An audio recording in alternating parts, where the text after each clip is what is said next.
Very familiar song. As a matter of fact, all of the Bible should be familiar. If we spend time in it, it's familiar. Yeah. It says, "Oh, come, let us sing unto the Lord.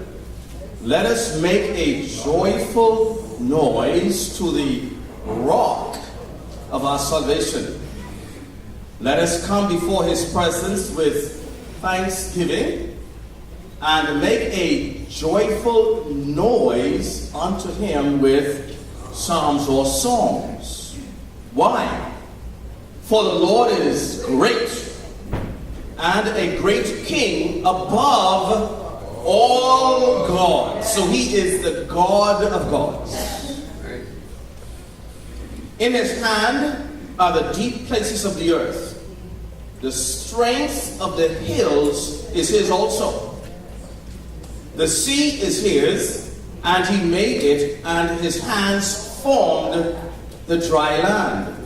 So, oh, come, let us worship and bow down, and then let us kneel before the Lord our Maker, for he is our God, and we are the people of his pasture, and the sheep of his hand. Today, if you will hear his voice, harden not your heart. Verses 1 through 7 takes the theme of the fifth word in verse 6. Worship. Oh, come, let us worship. What is worship? What are the evidences of worship? Now stay with me. One of the things that the church has to do, and I use that word generically, in order to stay strong, is that it must push against cultural drift. And one of the cultural drifts that we are in right now, I'm talking about the era in which we are in, and especially in the Western world, we have come to define worship by entertainment measurements. You staying with me?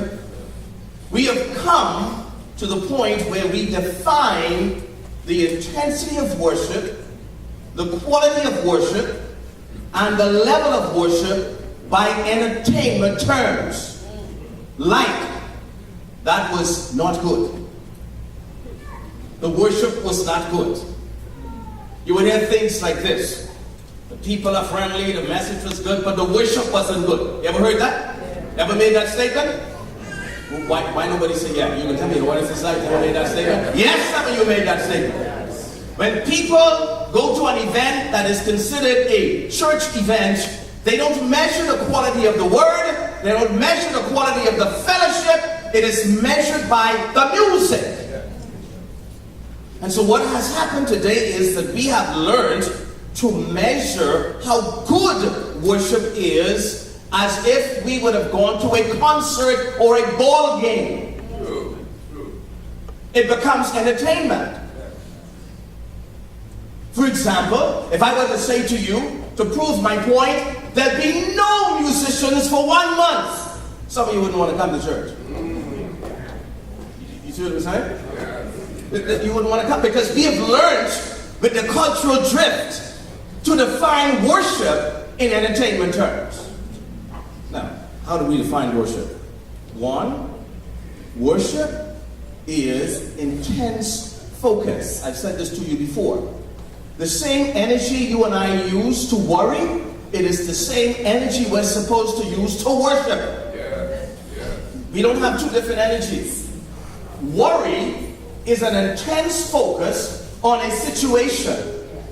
The second truth about worship is this: the worshipee is changed by what is worshipped. Yes. So when you worry, you are changed by the thing you are focusing on, either out of fear or deep concern. Would you agree with that? Amen. So you are changed. So as a result of your worry, you have transformation.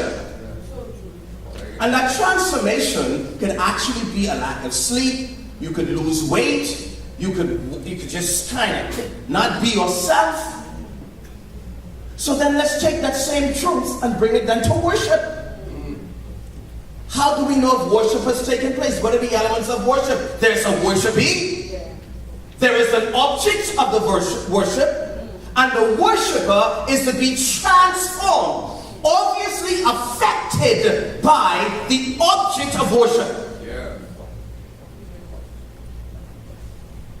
How many of you worried over a situation and it did not bother you? See, that's an oxymoron.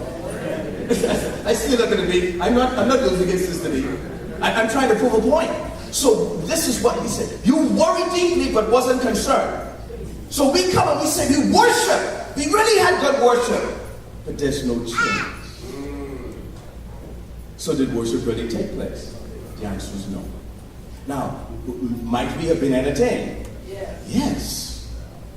But if there is no transformation in you when you worship, like there is change when you worry, you're off course.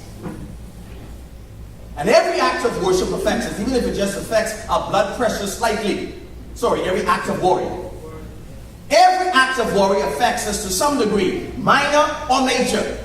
Therefore, every act of worship should affect us to the same degree, because the energy we use to worry with is the same energy we're supposed to use to worship with. Let's bow for prayer. Right. Father, we thank you this morning that it is clear how worship should be defined. And Father, we thank you that as we read the Psalms this morning, there is great enjoyment in worship. There is great excitement in worship. There is great humility in worship. There is great honor in worship. There is great fellowship in worship. But there is also transformation in worship. Teach us how to be transformed. Teach us how to truly worship and not be bitten by the cultural drift in the times in which we live. Let Jesus' name be glorified. Amen.